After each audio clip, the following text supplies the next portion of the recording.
Babies and kids எல்லாருக்குமே ஒரு 8 months to 10 monthsக்குள்ளே first teeth வர ஆரம்பிச்சிடும். அதுக்கு முன்னாடியிலேருந்தே ப்ரஷ்ஷிங் இல்லைனாலும் ஒரு காட்டன் கிளாத்தில் வாட்டர் டிப் பண்ணி வைப் பண்ணி விடுறது after every feed is most recommended. அப்படி இல்லைனாலும் ஃபஸ்ட்டு பல் வந்ததுக்கப்புறம் ஃபிங்கர் ப்ரஷ்ஷோ இல்லை நான் முன்னாடி சொன்ன மாதிரி காட்டன் கிளாத் வச்சு வைப் பண்ணி விடுறதோ is much needed to reduce the recurrence of early childhood caries. So இப்படி நீங்கள் ப்ரஷ் பண்ணி விடுறதுனால அவங்களுக்கு ஹேபிட்டும் நல்லா வரும். ப்ளஸ் ஏர்லி ஹேபிட் இருக்கும்போது அவங்களுக்கு டென்டல் டீகே வர்றதுக்கான ப்ரிவலன்ஸ் கம்மியாகும். அண்ட் எப்போவுமே இந்த குழந்தைங்களுக்கு ப்ரஷ் பண்ணி விடுறது எதர் அம்மா அப்பாவாக இருக்கணும்.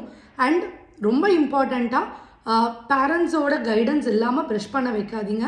தப்பாக ப்ரஷ் பண்ணுறதுக்கும் வாய்ப்பு இருக்குது.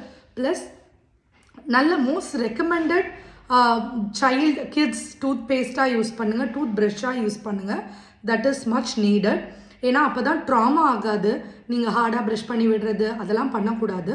ஸோ ஃப்ளூரைட் டூத் பேஸ்ட்டாக பார்த்து யூஸ் பண்ணுங்கள். ஏன் பேரண்ட்ஸோட கைடன்ஸோடு பண்ணணும்னு சொல்கிறோன்னா, இந்த ஃப்ளூரைட் டூத் பேஸ்ட்டை கிட்ஸ் ஆர் பேபிஸ் எப்போவுமே இன்ஜெஸ்ட் பண்ணிடக்கூடாது. நிறைய இன்ஜெக்ஷன்னா முழுங்கிறது. ஸோ நிறைய இன்ஜெக்ஷன் பண்ணுறதுனால நிறைய ப்ராப்ளம்ஸ் வரும். ஃப்ளூரைட் டூத் பேஸ்ட் காமனாக முழுங்கக்கூடாது. ஸோ அதனால தான் பேரண்ட்ஸ் கைடன்ஸோடு பண்ணுறோம். இல்லை உங்களுக்கு ரொம்ப பயமாக இருக்குன்னா start with non fluoride tooth paste உங்கள் டென்டிஸ்ட் ரெக்கமெண்ட் பண்ணுவாங்க.